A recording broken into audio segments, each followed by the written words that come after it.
All right, we're good. How we doing? Doing well. It's nice and sunny down here in Florida. So yeah, a little bit warmer from where we're used to. Yeah. No, for sure. All right, everybody. So this is the first of. I don't really know what this is called yet. We're just this was a very impulse decision. Like one night I texted him, and this him is Cooper Adams. So little context, me and Cooper met 3 months ago at Tread when I was interning. He was training there, free agent at the time, ended up getting signed by the Red Sox when I was there. We lived together, and your coach was actually my mentor coach. Yeah. So tell us a little bit about you, Coop. Well, I'm from Potomac, Maryland.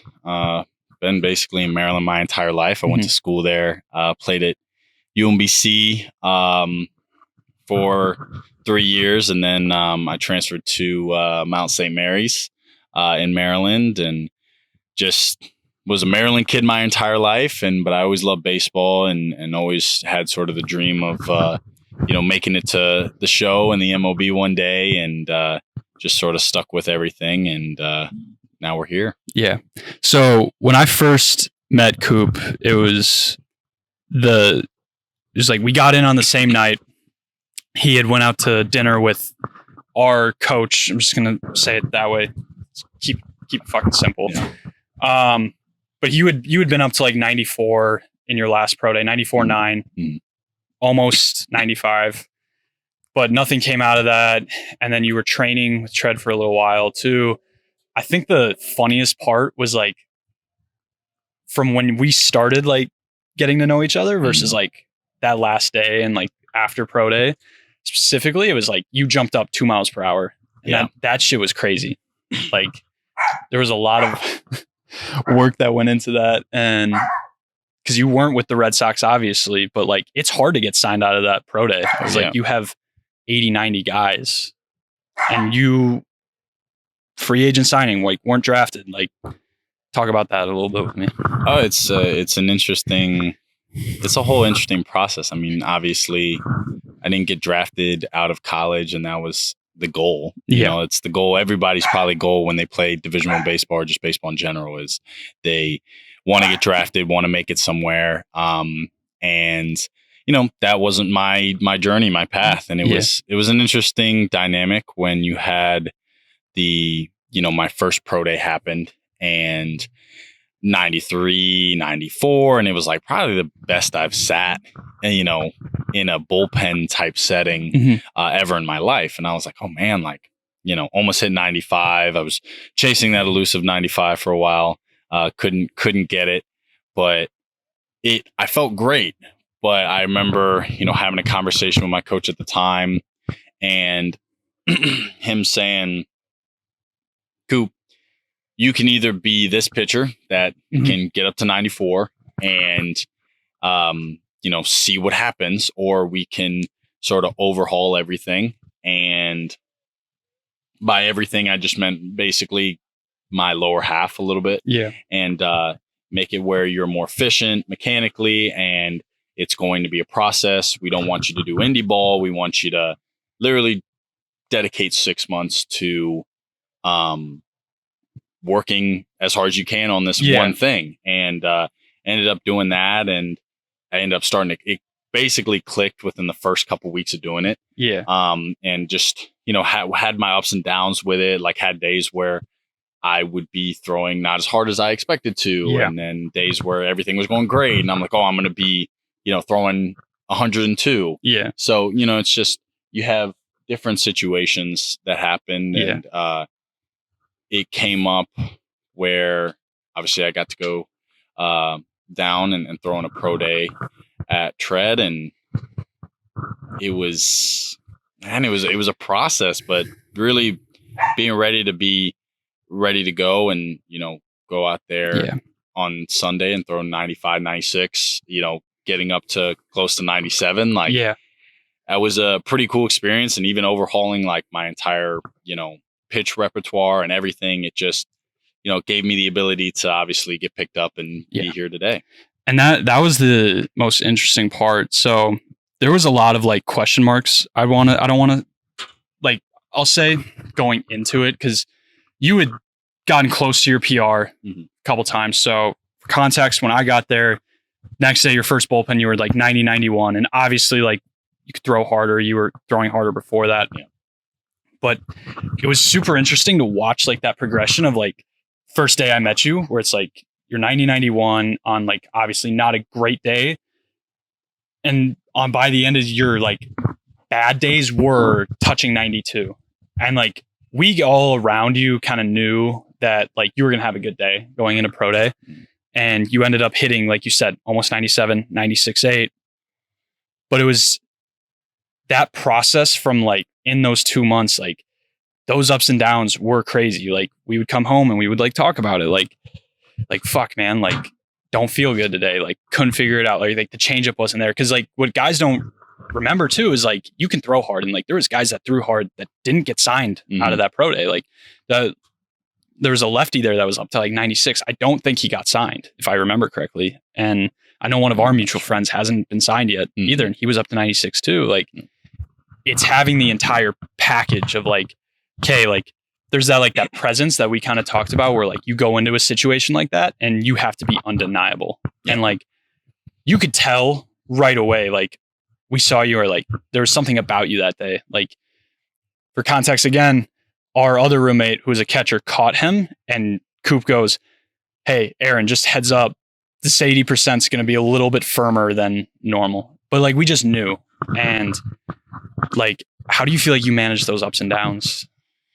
It was a process, to say the least. Yeah. I think, you know, you have those days where you expect so much out of yourself. Yeah. Like I remember the first day you were there, it was I expected to be just continue to climb. Yeah. You know, I think I was 93 the week before, and it was like basically going from 80% building up to 100. Yeah. And I was 93, and that was like first time I've been 93 in a bullpen in a really long time. So I was like, all right, like I'm gonna hit 93.5. You know, I'm gonna keep climbing. Like, you're just gonna keep going. I'm gonna keep climbing, and to sort of have that reality check of like, oh, you know, shit, I'm at 90 to 91 today. Yeah. And, you know, I'm trying my hardest, and I got up to, you know, I think the joke that I had that day was I hit 90.7 5 times in a row. Yeah, no, it was 90.9, because there's that video, Sam, who is our mutual coach, if you will. He was like in his fucking Aussie accent. He's like, I'm going to be impressed, or like, I think he said, I'm going to be pissed if you do it again. And then you threw like 89.8, and you were like, well, thank God it wasn't 90.9 again. In his fucking smart ass way. It was definitely, and even having him as like a coach where, you know, he pushed me every single day to just keep throwing, trying to push that envelope, and have it where that one day where it's just like, all right, we're gonna hit good numbers today, and I'm just like, I'm trying here. I'm trying. Like I'm giving it all I got. I'm giving everything I have. Nothing in there. I was like, I'm giving everything I have. I have nothing. But then even just sort of like going back from that and going, okay, well, what did I do that wasn't the best leading up to that pen? Yeah. When I had to think about that, like the day before I drove from Asheville to help my mom out with some things, then back to Charlotte, and I didn't get a lot of sleep, and you know, it was just an up and down sort of thing. And I was like, yeah, okay. I mean, I think I went to bed at 2:00 the night before. Yeah. So it's not a good idea. Yeah. You go to bed at 2:00, even if you get up at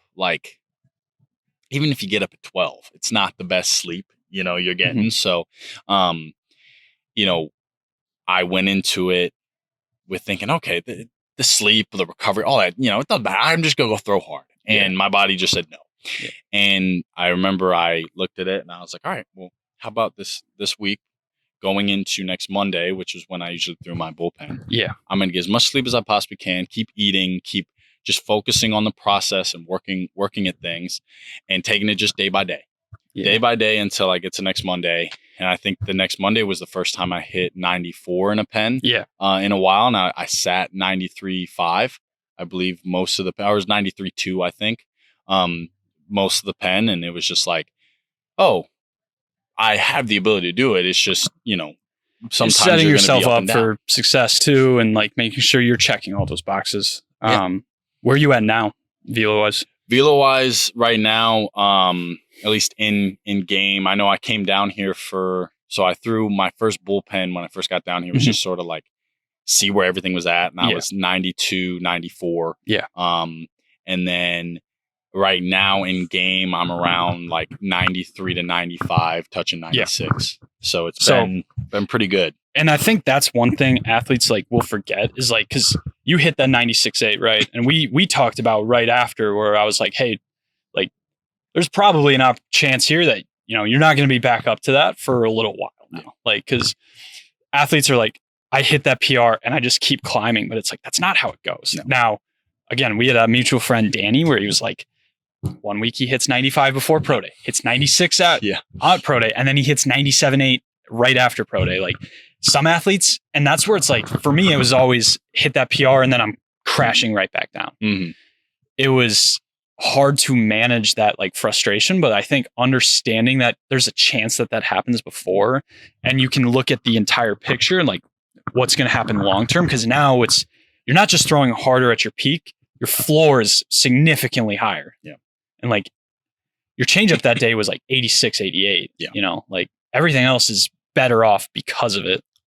And now the stuff is there. It's refining that stuff a little bit more now. So 100%. And I think, right now the changeup's been, it's interesting. We talked about it earlier off camera, but you're going to have these pitches that might be your best pitch. I mean, at the time I thought my changeup was like, it's the best pitch ever.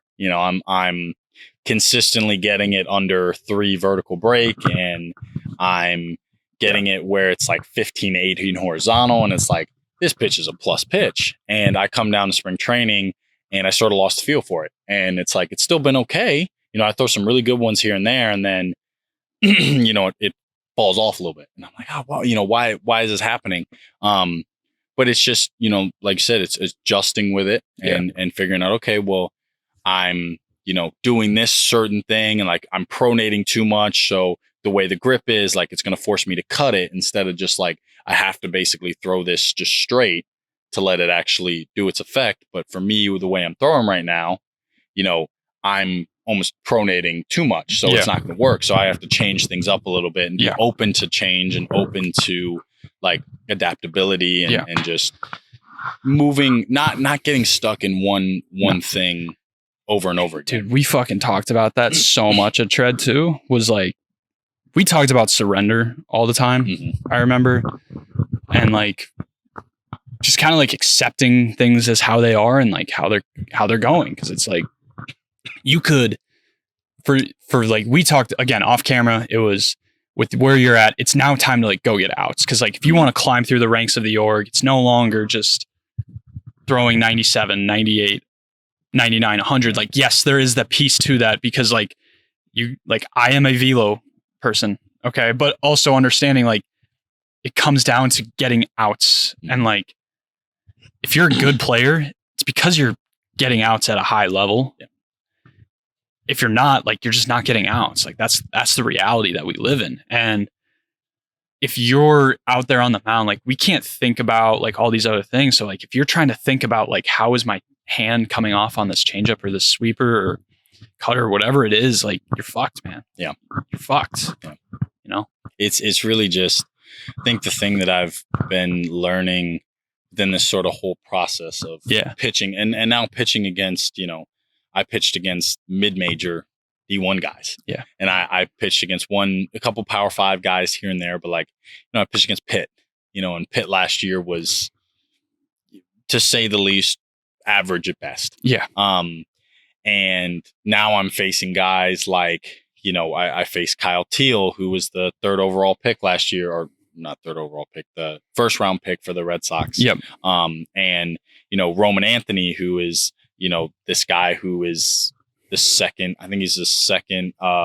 prospect in the organization. And just, you're facing guys that are just at a top level in what they're doing, as a hitter. And I'm facing these guys going, okay, the approach might change a little bit, but I think it's in the situation of you just still have to go attack hitters, execute your pitches, understand that like the game's not changing. The game's not changing. It's not. And I think probably one of the best advice that I've gotten here was actually from my roommate and a couple of the coaches was like, don't force things. Like when you try and force people to chase, or you try and like force them to swing, or you force them to do anything, it's like most of the time you're not going to get that to happen. Yeah. Like if you attack and you execute your pitches, that's when you set yourself up for success. And that's really what we've been learning about a ton, is like being in the zone as much as you can.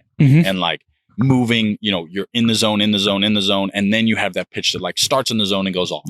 But you're not focused on like, oh, I got to make him, miss here, or chase here, do all that. It's just like, no, I'm going to hit a spot and let the ball move. And that, it's a different perspective because, I know in high school, it's like you got an 88 mile an hour fastball. I'm just going to blow it by these guys. And then in college, it's like, okay, I got to, throw differently because 88 is not going to do that much. But then even from college to here, it's like you can get more guys chasing at even terrible off speed pitches. And up here, it's like you could throw a terrible off speed pitch. They're not going to swing ever. So it's like going, all right, I'm going to throw this pitch, get in the zone, make them respect it, and then go from there. It's in a lot of ways like pro ball. It's the simplest things get amplified to the nth degree. Because like something I just thought of is like, as you're talking, you're like in high school, it's like if you're over 85 and like most states, it's just go attack. And like guys are, there's gonna be guys that are able to catch up to it or chase that shit out of the zone, whatever it is. But it really is like the simplest things. Like how many fucking pro guys are like, I stopped trying to like paint corners and I just threw it down the middle and just like let it work. And like literally Spencer Strider last year said, I'm not trying to beat guys out of the zone. Like I'm trying to get guys out in the zone. Like I'm trying to get them to swing and miss in the zone. It's just like, it's the simplest things just get amplified to the biggest stage.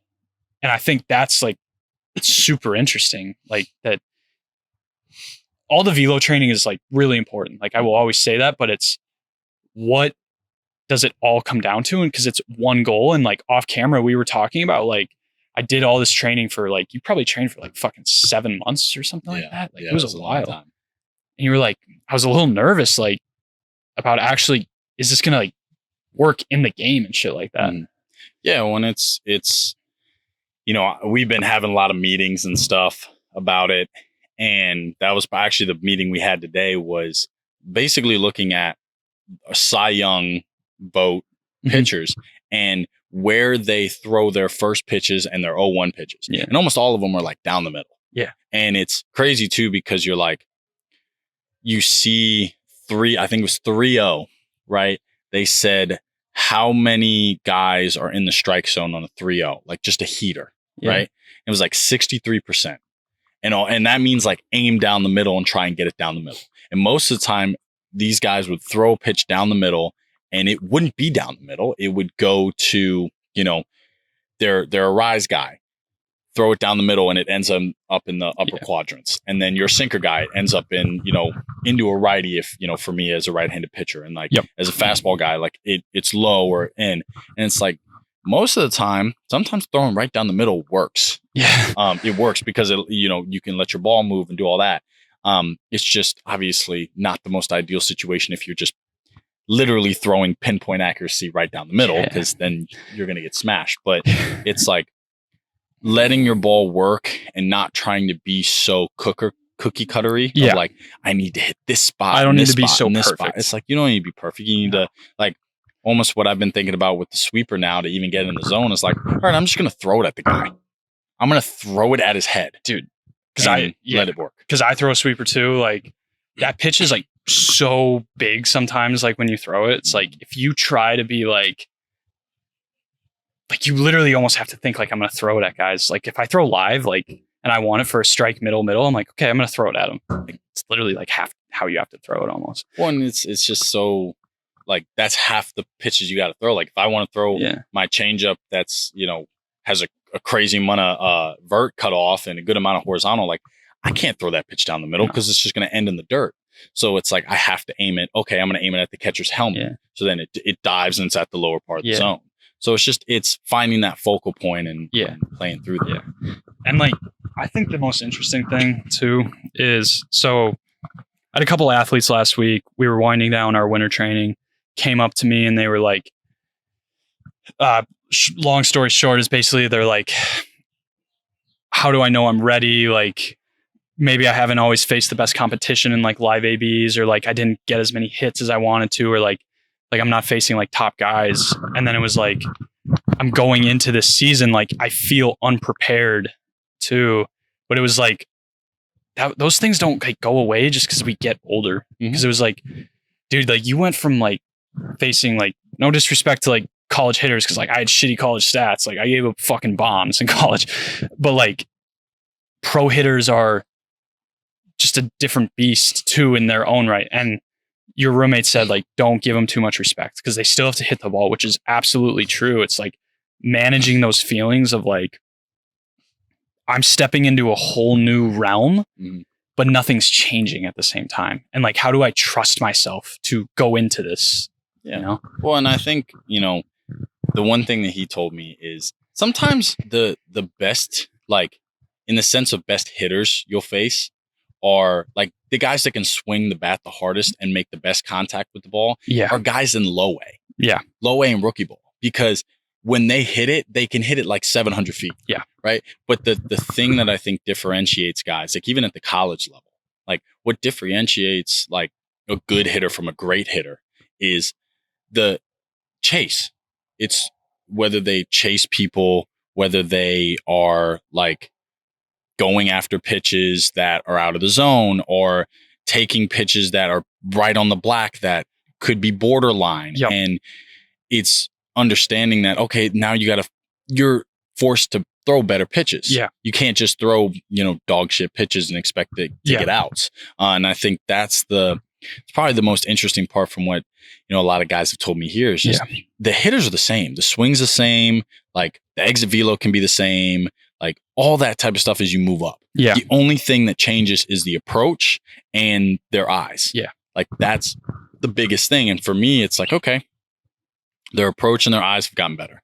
For me, that's a situation where if I know I have nasty stuff, and we've been talking about it recently, is like, you got nasty stuff and you put it in the zone, like, and you are consistently in the zone, you're going to cause hitters to make bad decisions. Yeah. Because they're going to think everything that you're throwing is in the zone. Yeah. So when it's out of the zone, that's when they swing and that's when they chase. Did you ever have like the moment from, let's say last spring to now, where like, I'm going to put it like this, where it's like, you got a guy that's really skinny or like loses a lot of weight, and then all of a sudden they're like gained weight or they lost a ton of weight. And it's like, they are with themselves so much that they don't see like those changes happening over time. So it's maybe like, I didn't see, I've been with myself the entire time. So like, I don't notice my command got better, or my stuff got better, or my velo got higher, or I gained weight. Cause like one of the first things like I saw when I like fucking walked in the door, I was like, God damn, bro, you got fucking big, but like, you might not have noticed that as much, but since I haven't seen you in 6-7 weeks, it's been like, oh shit. Yeah. Did you feel like that happened at all when you were like kind of like in the shit of like training and stuff like that? It did, for sure. I actually hit a point. It was interesting coming back. I went back to school after I got back home from Charlotte. Yeah. And my coaches were like, dude, you got a lot bigger. And I was looking at myself like, no, I didn't. I'm the same. I felt like there's a part of me that still feels like I'm this like 155-pound kid that I was in high school still. Yeah. That like, I'm not this, right now I'm like 215. Yeah. I'm like, nah, there's no way I'm that big. Like, or, I have muscles or anything like that. Like, I don't think about that. And I think, even with training, it's sometimes I think the hardest part with training is you always see there's like a new level to everything. Like I had to stop myself for a while because I remember my first couple short boxes I threw when I was starting the journey, like first 2 weeks, I got it down pretty easy. And I'm throwing like the hardest I've ever thrown at 80%. I was throwing like, I think I got up to 90.8 at 80%. Like I look back on the video and it was like, I barely tried and I threw it 90.8. And then I'd have that week where I was, trying to be 80% and I'm throwing 83. And I'm like, how did I? You're like, why the fuck am I playing baseball right now? Like I'm like, how am I going from throwing 90 at 80% to now throwing 83 at 80%? Yeah. And it's just like, there's ebbs and flows with everything. That's just life. Like you're not unfortunately going to be perfect every single time. And I think, you'll see the differences and you see the changes as you go. Like I started to see, differences in mechanics, and I started to, because I think as you go to where you are right now, the knowledge you have right now is the knowledge you have right now. And as you go through life, you gain more knowledge. Yeah, you gain more understanding. And we always look back and we're like, man, like I wish I knew what I knew when I was, but like that's a fallacy. Like you can't know that, like, 'cause you know what you know now. Exactly. And that was one of the things I looked at was, remember I threw 77 at 80% in a short box before I started this whole thing, before I started the journey of just like working on my mechanics and doing stuff like that. And I looked at my mechanics from when I was later on. I was like, what was I doing? What was I thinking? Like, what the heck was going on? But I looked at it and I was like, that's what I thought was right at the time. Or that's like, because I remember looking back on that video, like looking at the video being like, man, yeah, my hinge looks good and all this stuff. When in reality, I was just loading everything into my knee and extending out instead of like loading into my hip and rotating. It was just like, it's just such an interesting perspective. And that's the beauty of growth, dude. To me is like, because there's two ways to look at it. You can either look at it like, okay, I wish I was better back then, which believe me, like bad career, like I had my moments, but overall, like in the grand scheme of it, like a bad career versus like the person like where it's like you can get into like moving forward is the ability to not look back and say, man, I wish I knew better back then. Or it's the ability to say, wow, like look how far I've come. Like it's the same thing, but it's just two completely different ways of like going about it and like reacting to it. One is way more conducive to like progress than the other.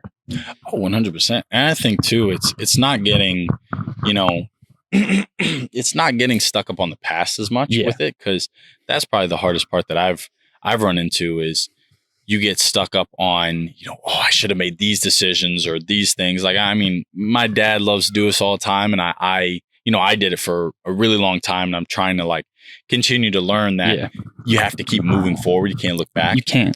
Absolutely. But my dad was like, imagine if we started doing all this a lot earlier. And he's like, I mean, I talked about it with my roommate the other day. I was like, oh, if I knew all this stuff earlier, I'd be a first round pick. I'd be worth millions of dollars. But it's like that. It's not my journey, and that's not what happened.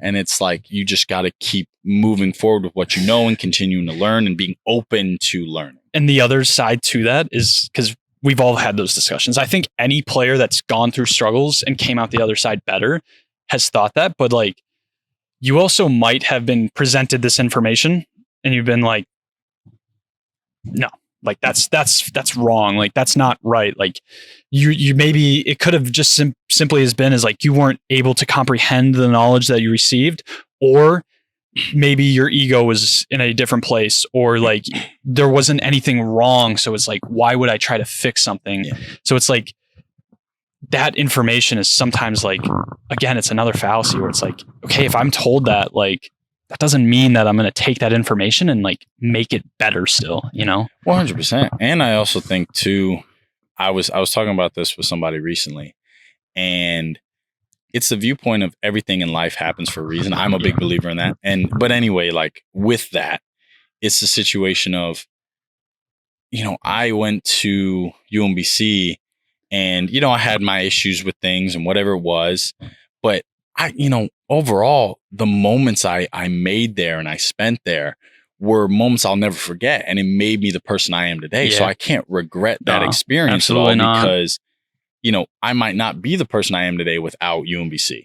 Yeah. And that's a situation where I think a lot of people get into the struggle of like, well, if this didn't happen to me and all this type of stuff, like, I'd be in a way better place. And it's like, well, those things happened to get you to the place you're supposed to be at. Yeah.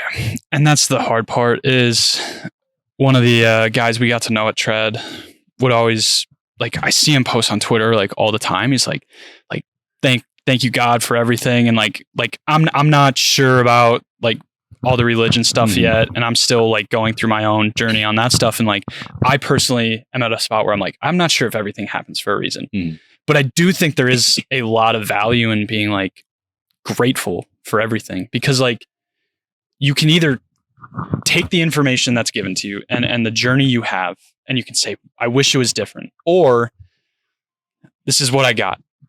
I can focus on all the things I don't have, or I can turn the things I do have into more of what I want.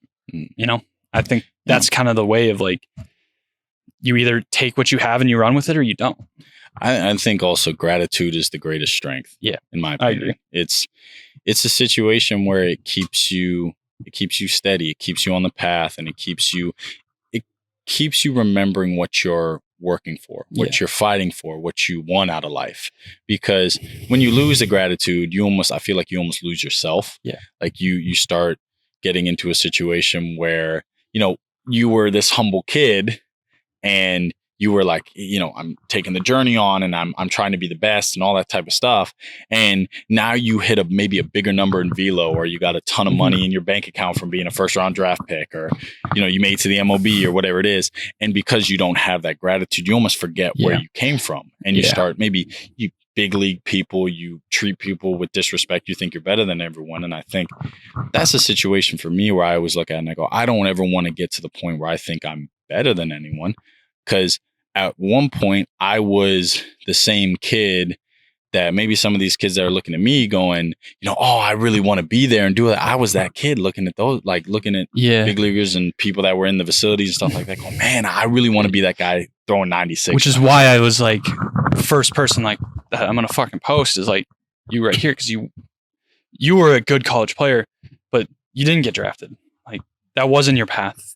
And it could have been like, maybe had something else happen, but like you're at where you're at now. But like the point is like you still got there at the end. Like, so who really cares like how the journey was? Like maybe you're better off for it down the road. Cause like maybe you fucking get signed and like shit happens and you're out within a year. Like you never know, that's not to say that would have, but you just don't know. No. And I, my dad likes to make the joke about it a lot. Cause he always thought that this was the best thing that happened. Was me not getting drafted or signed, because he was like, he personally was like, I don't think you were ready. Like going into it now, I realized like they probably would have worked with me a little bit more and like worked on some stuff and do all that. For sure. It also would have been a situation, especially if I was just signed, where they'd be like, this is a lot of work for a guy that's 23, we're not going to put everything into it. And it's an interesting circumstance because, I think with myself, I had to deal within this journey a lot. You have a lot of those moments where, I remember calling my best friend about things and even talking to my parents about like, and my therapist, I was like, should I keep doing this? Yeah, like we kept talking about like the mountains. We kept talking about there's you're climbing this mountain right now, and I was climbing the mountain of baseball, but I had this other mountain that was on the side of me that I was like, I really want to go climb that. I like that looks so great right now, but then I was looking at this mountain going, if I don't climb this mountain and don't keep climbing this mountain, number one, I won't like know if I reach my potential, reach my floor. But also too, I'll leave with regret because I still love what I'm doing with this mountain. It's just not at the point right now where I'm having the most enjoyment out of it. Dude, that's so funny that you brought that. Like, this is like, cause like, I didn't script this shit at all. Okay. Like we're just fucking ripping right now. And we always have like awesome conversations. Dude, it's fucking sick. But there was two things that like, that reminded me specifically of, and that like because for me myself, like similar, a lot of things like the mountains, and like I was at that point where it was like 3 years ago, I was like, okay, like I'm this close to like I'm one just do literally the exact same thing I did last year, or have 80% of that season, and I'm getting signed.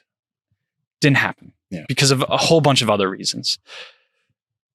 But within that led to like such a long journey, and you were like talking about like that mountain, and I had this thought as I was driving here, and I've talked about that with my own like coach and like therapist and stuff, and like if somebody gave you like a roadmap of your career, or like they 18 Cooper about to go off to college and fucking whatever comes and says, hey, this is what's going to happen. This is how it's going to end up. Like, and let's say it's going to the show, but you're going to have to go through all this pain and all this fucking suffering. And it might be physical. It might be emotional. It might be mental. Like, I don't know. For me, all right, we're back. Camera died. That's why we bring batteries, not the stand that I needed, but the batteries we bring. Anyways, so what I was saying is like, okay, you get a roadmap of this is what's going to happen. This is what you're going to go through to get to where you need to be. Like, would you do it? And I think it's a tough question. Is like, because I think no matter what route you choose, like there's going to be pain. And it's, for me right now in my journey, it's learning to not, I don't want to say use the pain, but learn to accept the pain. Like the pain's going to happen. Like there's nothing we can do about it. But is what I'm going at, like, is the journey of what I learn from who I go to, from who I become, the people I get to know, the people I impact, and the end goal worth it in the end? And I think that helps me get a little bit more perspective on like, is this something I can pursue and like endure through in a lot of ways? And like, because that pain is beauty in a lot of ways too. Like it has a lot of beauty to it, you know?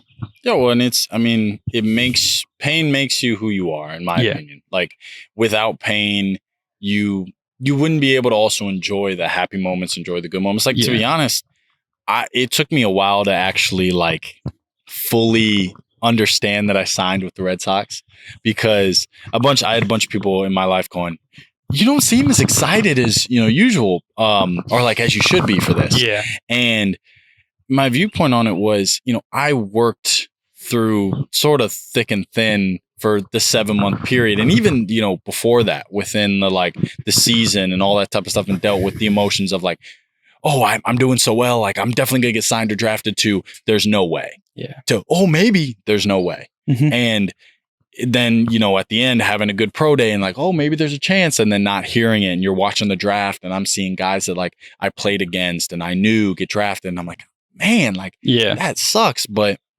I looked at it and I sat there and I was like, okay. I went through all this for a reason. And I think personally, it's prepared me to deal with this level of a grind. Because I think also too, if I didn't go through these 6 months of like working and do all that, when you get down here and you're grinding baseball every single day, you get maybe that one off day here and there. But it's like you're up early in the morning. You're, getting to the facility at 7 because you have a meeting, and then you got to be there in the sun from 9 to 12, and you're throwing and you're lifting and you're doing all these things. It can be a grind. It can be something that you just look at and go, oh, I need like a 2-week break. Yeah. But for me, I've been doing it every day, where I get up in the morning, go work out at the facility, by myself or with guys around me. And, I had to force myself to do it. So now it's like, I get to do it for a job. I get paid to do this. Yeah. Like I told the guys earlier, it's like, I have to keep pinching myself, because I walk into the facility where, nobody else gets to walk into but players and staff. Yeah. And I get to walk in, I have a locker with my name on it, and I get to be around guys that I watched on TV. And, I'm seeing like Devers and Story and Yoshida and all of them just walking around the weight room and walking outside and stuff like that. And I'm sitting there going, I've been watching these guys on TV for my entire life. Yeah. And now I'm in the same organizations as these guys, also with the chance to play with them at some point. Like it's a surreal feeling. And it also gives me that viewpoint of that pain is necessary to reach the state that you're in now. I think that's really well said. It's the reality of the journey, and I think there's like, you think about people all the time. They're like, well, what happens when your dream actually starts to become like a nightmare? Yeah. And like, because like, let's lay all the cards on the table. Like, baseball is like hard. Like playing like, I know you haven't had it yet, but I've had friends that have gone through like professional seasons, mentors. Like, it's fucking hard to go through an entire year of it. Like, it is a dream, and you get paid. Like, obviously in the minors, it's not as good, but like you play MLB baseball, but like one of my old coaches, like still in the show, and it's like, he's 36 right now. And he would like tell us, he's like, I know what it takes for me to be ready on a daily basis. It's not necessarily always this like this dream in a sense, to a certain extent. I know like Anthony Rendon was like, yeah, like this is a job to me. Yeah. And he's like, it's not my priority though, but it does go to show. I think there's a lot of value in like, at the end of the day, it's still an opportunity that there are, because I think both can be true at once. I think that it can be absolutely like, you can suffer, but you can also have so many like grateful experiences. Like when you get signed, like, dude, it is weird. Like, I'm not going to lie, like being here right now in Florida, talking to you, like seeing you with the Red Sox, like it is weird, but it's also really cool. And I think that gives you a unique perspective. Cause like if you would have signed for like $2 million, like it's almost like at that point, it's like, no matter what you would have done in life, you would have been a professional baseball player. Yeah. Cause like if you're getting that much money for something, like you're pretty much, I don't even know if destiny's real, but you were destined to be one, you know? So I think it's a unique perspective. Yeah. And I think, that was the one thing a bunch of my teammates at school said, because, I made jokes and stuff like that because, they, a lot of guys were set up to have great years and all that type of stuff. And I was like, oh man, like trying to be like you guys. And they're all like, Coop, what are you talking about, dude? You just signed with the Red Sox. Like, I'm trying to be like you. And sometimes I forget about it, but it's like, they told me the other day, one of the guys was like, Coop, how's it feel that you'll forever be a professional baseball player? Yeah. And you can, I was like, from this point forward, you can say like, I was a part of an MLB associated team. And it's hilarious because I have to take a step back sometimes, because I remember answering that question. I answered that question and I said, no, I'm not. No, I'm not. Didn't, bro. I was like, no, I'm not. And he was like, Coop, you signed the contract. You're like, even if you don't play a game, you signed a contract with a major league team. Like, you're a professional player. And, I think for me, it's an interesting perspective, because I think you're right in the sense of this is a job. It is a job. Yeah. Like, playing that many games in a season, it's a job. It's something that you do for a living. It's not something that I can just go, oh, like I'm going to go play for a week, have some fun with it, and then go off to Cancun and chill. It's like, no, like on contract, I have to be here from like August, maybe even September, if you go to like whatever the org needs out of you. I think it's like mid-September is when the season ends. Yeah. So it's like, I'm basically playing from, end of February till September. Obviously not playing all the way, but like I'm still working on baseball in camp from the end of February till September with the org. And you'll get some time. Like I know there's some guys that they take some time to go home for like a week, but it's like you get a week. Yeah. Like it's not, oh, I'm going to go home for a month or whatever it is. I think for me though, it's a situation where people talk about like passions and fulfillment and all that type of stuff. And like, for me, I get a ton of fulfillment out of playing baseball. And I just love the game. Yeah. So, you get a lot of people like, oh man, I would kill to be in their position. And like, they're playing a game for a job and all this type of stuff. But people do forget there's a lot that goes into this. Goes into it. You like, unless you've been in the shit, you just don't know. You don't fully understand it. It's like, you got practice every day. You got the meetings, you got, taking care of your body, lifting when sometimes you don't want to. Like there was the other day where we, I threw live, and you threw live, then you had to do sprints after, and then you had to go in and do like shoulder mobility and shoulder strength stuff. Yeah. And then after that, you had to go lift. Yeah. And it's like, I've been here since 9:00, which isn't bad. 9:00 till 3 playing baseball. That ain't bad at all. But it's like, I'm basically doing all this physical activity from 9 o'clock till 3 o'clock. And it's like, that's, I get home. There's a lot of times right now, it's like I get home and I'm like, I'm not a napping person, but I want to take a nap right now. I feel you, bro. Like, it's fucking exhausting. Like, cause it's just, for me too, it was always like the mental facet of it. Like, that was exhausting. It was like, cause the mental energy I needed to focus and apply myself for like all that time was like, I'm not talking about just like training, because training always came a lot easier to me, but like in the game of like, I got to focus, like, what am I doing here? Like, actually being present is also very mentally demanding too. Mm-hmm. Like, that takes mental energy to recuperate from too, Yeah. When I think, mentally, I've been glad enough to work with, take advantage of, mental training and also getting a therapist. Yeah. And I've been very open with talking with my parents and talking my feelings out and doing stuff like that. So I'm in the sense of mentally, for me, I feel like I'm in a good place where I'm like, even if I have a bad day, like I'm almost in that viewpoint of when we talk about surrendering, let the feelings out, understand that it's going to go, it's going to happen. It's going to go, it's going to do all these things. And if I just let it happen, but then hit a point where I'm like, okay, that's enough. Yeah. Like, it's enough from here. Now, what can we do to get better? And I talked about that with an athlete a couple weeks ago. We were like texting about like some mental stuff. And it's like, okay, you have to have the ability to surrender, recognize like these feelings are important to feel, and I need to give them their time and I need to give them their space.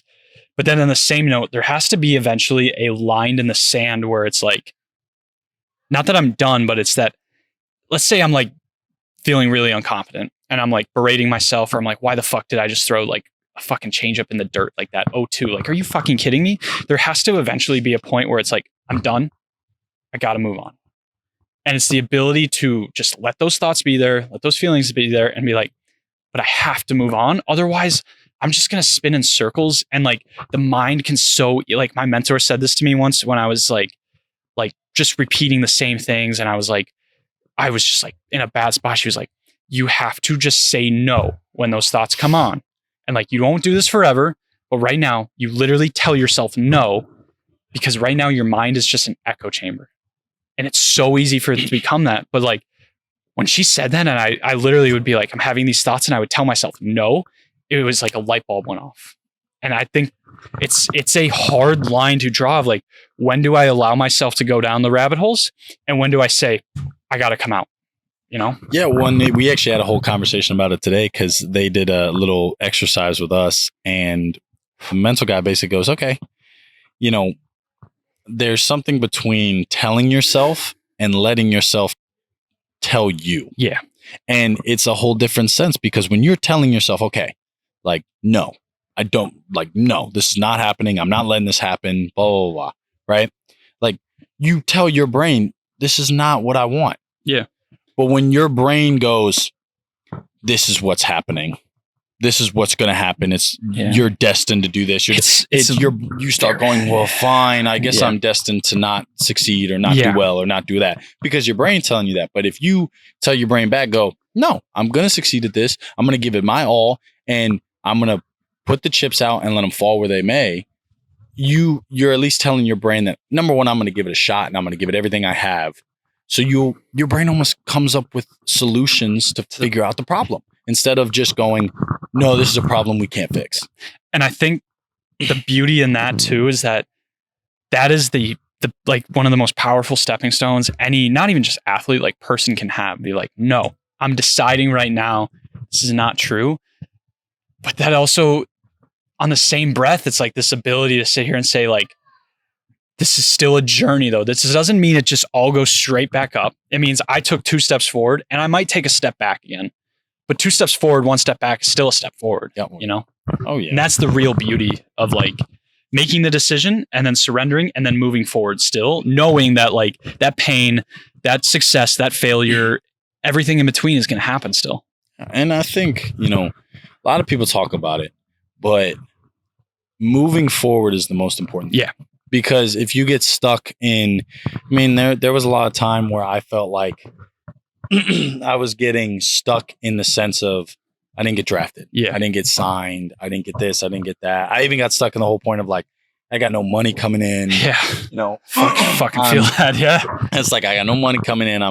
I'm 23, living with my parents. Like, I'm seeing all these people on social media that are making millions of dollars at fucking 17. Yeah. I'm like, Jesus, like, what am I doing with my life? And I kept thinking back. Like, why didn't I do this? And then maybe it would let me get drafted and I would have gotten some money and gotten this, gotten that. And I had to take a step back and go, okay, that shit happened. All you can do now is move forward. Yeah. All you can do is take the next step. And I think Kobe Bryant actually said it in one of his interviews. And I forever love this because I'm a guy I'm been big on doubt. Yeah. Like I have those times where I just absolutely doubt myself. And he gave me this new perspective where I was like, he's right. Like, why should there be doubt? Because it was the viewpoint of every day's a new day. Like, you could have a great day. Guess what? You got to wake up tomorrow and do it again. Mm-hmm. If you have a bad day, guess what? You got to learn from it, get up and do it again. Yeah. It's like, you can have all these good days, bad days, whatever it is, but all those days will stack up. As long as you keep moving forward, the only thing that will stop you is you, in the sense of like, okay, I'm going to quit. I'm going to give up on this. I'm going to do this. That's where doubt takes over, and that's where it can kill you. Yeah. But when you go, okay, I'm not seeing the results right now, but if I keep trying to stack these days on top of each other and give every single day my all, and keep learning and keep building, at some point this is going to work. Yeah. And I think the beauty too is because like this is going to come from the different perspective of like, look, like I didn't get to where you are at, and like maybe I will one day again. But I can still sit back and learn and say everything I experienced, all that pain, all that like days of like I was, questioning my sanity, like it still led to growth, and I still got better. Maybe not in the ways I wanted to, but like it still moves you forward into something that maybe it's better than what you could have ever imagined. Cause like, had I played pro ball, like probably not a chance like you and I would have ever met. Cause it's like, I don't think I would have went to Tread because I wouldn't have interned at Tread. I don't think I would have trained there. Maybe I would have, but like, that doesn't mean we meet each other. It's like, it's just things like that. Like things, maybe they all don't happen for a reason, but like maybe if you just keep, like you said, go forward, learn from your mistakes, live in the moment, they work out how they're supposed to. They do. And I think, I met some of my closest friends, at Mount St. Mary's. I have a bunch of really close friends that I met there. And I think about it a lot because I hopped in the portal, go to UMBC, and I had a couple teams call. Like I had Maryland call, and they were talking to me, and Maryland was my dream school for a really long time. Yeah, and I'm like, oh, I'm going to Maryland, and I couldn't get into the school for some like transfer reason. I can't remember what it was, right? And I remember in the moment I was like, how the heck am I not going to Maryland? I got to go to Mount St. Mary's. Are you kidding me? Yeah. And then Mount St. Mary's ended up being the best place for me because I met some of the greatest people, some great coaches, like people that really propelled my career and helped me stay in baseball and love baseball and find my love again for baseball. Yeah. And those are people that I will forever be in contact with in my life. And same with Tread. It's like going down for those 3 months, meeting you, meeting Aaron, meeting Jordan, meeting all those guys, Jackson, like it's, those are moments I will never forget. And even like, I even say it to my parents, it's like, even if I don't keep in contact with everybody as much as I probably want to, it's like, I know at the end of the day that, for example, with us, if we didn't talk for 3 months and I gave you a call and, wanted to have a conversation about things, we would have a conversation like that, like nothing ever happened. Dude, last summer when I went traveling for the first time, I had a friend from Top Velocity, and it was the same situation. We didn't talk for like 3 years, and I like shoot him a call. I'm like, hey, big man, I'm in Texas. Just fucking catch up. Like we never left off. It was awesome. It's the best. It's really the best feeling when you, because a lot of the times, like these type of relationships, they don't just fall out. You know, it's a situation where like, obviously it's good to water it, you know, be able to catch up and say hi and like, you know, all that type of stuff. But, you know, I really think what's been so cool about this entire experience is, you know, just having conversations with new people and meeting new people, but also having conversations with old friends and people that I've known for a while, and them asking me questions about like, hey, what's everything like? Like, I knew guys that had, this is what their dream was for a really long time. And they're giving me calls going, hey, Coop, I know this is weird to say, but like, I'm living through you almost. So, you know, just whenever you can, like, I would love to just get some updates and stuff like that. And I'm like, of course. And sometimes it's hard to like, you know, you get back and you hit your mental break for the day, and you have 20 people wanting to call you at once. It's like, that can be a lot. But I think for me, it's, you know, finding those times to continue to water those relationships and be with those people and talk with those people. It's like, life has a funny way of doing things. It really does. And like, do the funny part. So like, I didn't ever like think I was going to be like making content, driving across the country to like shoot a fucking podcast with people. But like it was October, because last fall I was planning on trying to like make a comeback, right? Mm-hmm. And I just like start posting on my private Snap, like lifting videos, throwing videos. And then I started talking about like mental stuff to like 60 people. Mm-hmm. But to your point of like those people, like they call you and they hit you up, like all of a sudden I start having like a handful of guys like slide up on my story, like, hey man, like I love this. Like, hey, you should post on Twitter. You should post on Instagram. Like people that I haven't like talked to that I felt like I wanted to as much, or like people that like are not my best friends by any like means of it, but just care about you, you know, like they will tell you like, hey, like just keep going, man. Like it's really like fucking cool, actually. Like there's more people out there that support you than you realize. Yeah. And I think it's also an interesting perspective too, because I think a lot of people get caught up in the sense of, oh, this is so hard. People are going to judge me. People are going to hate on me. People are going to do this. Because I was the same way when I first started posting. I was like, people are going to be weird about it. If I blow up, they're going to be like, oh, it's this TikTok guys. This is, And I looked at it and I said, well, what's going to make me happy? Exactly. What really is going to make me happy? If I do this, is this going to make me happy? And when I started doing it, I was like, yeah, this makes me happy. So it's like, and then you start getting the things where, you get some hate comments here and there. You get some people going, you know, what the heck is this? You're throwing 70, like, you know, oh, the radar gun's off. That was definitely 77, not 90, you know, stuff like that. And then you got the people that go, Coop, this is amazing content. Like, keep it up. I love this stuff. I watch it. And I'm like, I haven't talked to this kid since high school, or even like I was working with, a high school team, my old high school team, right before I went down to Charlotte. Yeah. And a lot of them were like, dude, I see you on TikTok all the time. Like, keep it up. Like you're posting really good stuff. And I was like, it's a weird thing because I'm like, apparently their coach at this point, but I'm just sitting there going, like if this can help even one person, like it's worth it in the end. And those messages you get, like I never realized how much they were going to make an impact on like you as a person. Like you get them from an athlete and you can feel like I think we underestimate how hard it is, especially like for me, like a lot of youth athletes, they don't really understand how to like express themselves yet. Yeah. Which is like fair. But like when there is a youth athlete that's like 13 to 18 years old that has the courage to like be vulnerable and like say like, I like what you're doing. Like it has helped me a lot. It's like really fucking powerful, actually. Like it really fucking touched. Like I got a message a week and a half ago from an athlete that was like really fucking heartfelt. And I was like literally like laying in bed at like 11:30, like going through my own shit. And I like fucking start crying because I'm like, wow, like this is like fucking crazy. Yeah. You know? No, and it's interesting when you like, I think I love having these type of conversations always, because I think, you know, when you only have surface level conversations, you don't learn as much about yourself. You don't learn about much as other people and stuff.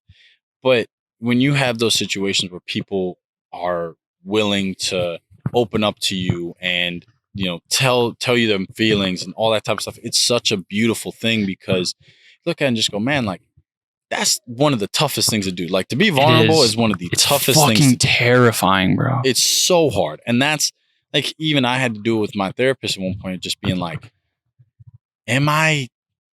I've been an athlete my entire life. I've been a baseball player my entire life. Like, this has been my dream. Am I even good enough to do this? Or am I even am I willing to do this? Or like, am I worth doing this? Yeah. Like, am I worth anything at all? Like, you just get in those weird rabbit holes and you're just like, you have to take a step back and go, yeah, no, I am. And I have an identity outside of, you know, baseball and being an athlete and all this type of things. But you also have to remember that this is just how life is. Yeah. And I think, like, because I saw something way back in the fall where somebody said most of the time competency equals confidence. Mm-hmm. And I think for me, I was like, it actually fucking pissed me off a lot. Like, a lot. And then that was the week I hit 94 again for the first time. So I was like, fuck this. Like I want to be able to talk about the fact like that this is not true. Mm-hmm. And like just using baseball as a vessel to do that. But it was like, what you just said to me right there is like this fucker's a professional athlete. Like, he gets paid to play baseball. He is one of the like 1%ers in the world. And he still has thoughts of like, am I good enough? Like, now we can sit here and say like, that's probably a little irrational. Cause like, yeah, no shit, he's good enough. But like, or we can sit here and say like, hey, maybe there's something underneath that. And like, that's okay for me to like feel that way. And like, I can learn from it and grow from it. And like that it doesn't just go away because I got better, you know? Well, yeah. And I think even, you know, it took me a little bit when I first got here, actually, because like I said, you see a lot of these guys on TV and you hear about a lot of these guys. Oh, they're, you know, first round picks, second round picks, you know, top 10 round picks. You're just like, wow, man, this is so crazy. And I'm this free agent sign. Yeah.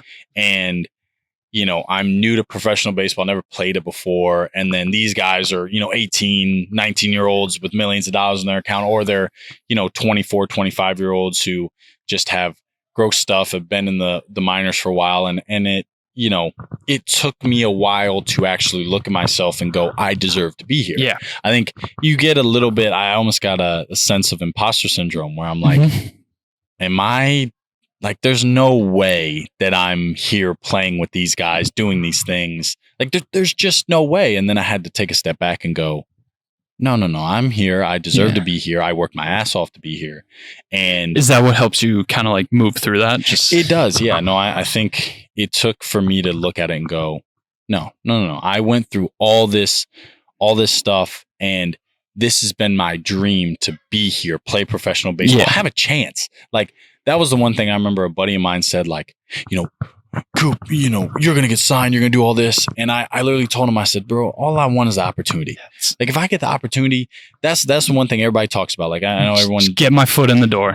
Bro, get your foot in the door. And that was always the big thing. Like, Tom Brady talks about all the time. Tom Brady, you can hate on Tom Brady all you want, but that brother took an opportunity. Yeah. Like, he literally said, like, I got 2 throws per day, and then I made it 6, and then I made it 8, and then I became the starter. Yep. Like, and now he's considered the best of all time. Yeah. And he was drafted last? Whatever it was. Fucking 7th round. Yeah. Like some last. And it's like, all you need is that opportunity. And I think too, in the sense of a journey situation, it's like, dude, you could get paid $4 million or you could get paid nothing. But right now, like I was saying it, I'm on even playing field with a lot of these guys. Yeah. Some of these guys have more rope. They have more rope than me. It's like, you know, if I have a bad year, it's easier to cut me than cut the guy with $4 million in there, you know, that they invested in. But, you know, for me, it's like, I'm still on the same even playing field. It's like, if I do well, I'll get playing time. So it's like, it's getting that opportunity, and everyone talks about it. Like, when you get your opportunity, you have to make sure that you don't squander it. And that's been my ideal mindset right now, is like, I'm going to give it everything I have to make sure that like I give this opportunity my all and seize it. And I think there's multiple different pressures, because I mean, I'm going to talk to another athlete in the next few days who was a high school draft pick. And like, that is a different kind of pressure too. But like, there's the perspective of like again, it's there's always two truths. There's the aspect of like, okay, it might be easier to cut me because I'm a free agent, but on the other side, I got nothing to lose here. Yep. I got nothing to lose because if I get cut, I'm just back to where I was to start with. Yep. And I've already went through the shit a little bit and I'm better off for it. Mm-hmm. You know? And I don't know. I think it's an interesting perspective too, when you start talking to some of these guys and you realize like, I feel like with myself, I'm very open. Yeah. Very open to learning, very open to meeting people, very open to doing You were these always things. very curious when we were at Tread, like willing to learn. Yeah, because I know if I can get the knowledge, I can be better. And that's the thing is you see a lot of these organizations, and that's something I tend to talk about with people is be open to learn. Don't close yourself off at all. Yeah. Like even to people. Like I remember talking before I got down to Tread with my best friend, and I said, I was like, dude, this is going to be tough because I have to go talk to people and do all this. And my best friend was like, dude, you go do that all. Like, you're great with this. And I was like, I don't know if I am. I don't know. And he gave me the one goal and he goes, don't close yourself off. Yeah. Don't. Because if you close yourself off, that's literally like all the things that are going to happen. Like this relationship, Bro. I met with people at Tread, and like also the things that I learned at Tread from different people and different things. It's like, I would have never known that because I closed myself off. Dude. And like to any athlete that's listening to this right now or like watching or like, cause I don't know what this will be on yet. Take that advice like really to heart, because there was about, 4 years ago when I was deep in some shit, or maybe 3, I don't remember, but I closed myself off and I look back and I'm like, I wish I would have just went to whatever coach and I'd been like, I'm really struggling right now. Like I am lost. I don't know what to do. But it was like, it can be scary to be vulnerable. It can be even scary just to go up to somebody brand new you don't know and say, hey, my name's Gabe. It's nice to meet you. What's yours? But like to you talked about at Tread, like, dude, we had to do the same shit as interns. Like you could either sit there and just kind of like walk around, or you go up to the other coaches, you go up to the athletes and you put yourself out there and you just talk.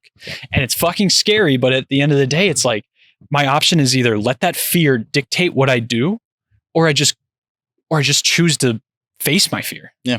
Because at the end of the day, like nothing bad's going to come out of like that fear. It's like, it's just a feeling. Like we can choose to go through it and then like we're better off because of it. 100%. And I think it's an interesting perspective because fear, they always talk about it like fear is your own mind making stuff up. Yeah. And it's hard, bro. Cause like I had to go through, I actually do remember for pro day, I had this one thing I visualized before doing it. And I had one time where I closed my eyes and I thought about it. And I was like so fearful that I would be spraying 92 all over the place. And like my off speed would have been dog shit. Like it would have been the worst day that would have been the worst day ever. Right. But I still sat back on that and I said, okay, so if I go and I throw 92 all over the place and I don't throw my off speed well and I don't do all that, what does that mean? Okay. Well, most likely I won't get a affiliate job. Yep. Right. But more than likely, I still would have found a job somewhere. Yeah. And I would have been able to look at it and go, okay, how can I get better from this? Yeah. Like everything's a stepping stone. Everything's, a thing. And that's where you have to look at it and try and take the opportunity as best as you can and build upon it. So as the dog comes out. Yeah. But I think that's there's ways to kind of wind things down, man. I think that was perfect. Yeah, no, I agree. And obviously I'm very grateful for you having me on. And this is always great conversations every single time. Yeah, I'm sure this won't be the last one. No, definitely not. Definitely won't be, especially because like we talked about relationships we want to feed. Like we're going to have this conversation again. Just like in a year and be like, hey, you're back in spring training. Like, how is it different? And things like that. But and what changed? What changed? For sure. But no, it was awesome, brother. Much love always, brother. And I will love you, dog. I love you too. All right. Peace. I will see you guys next time.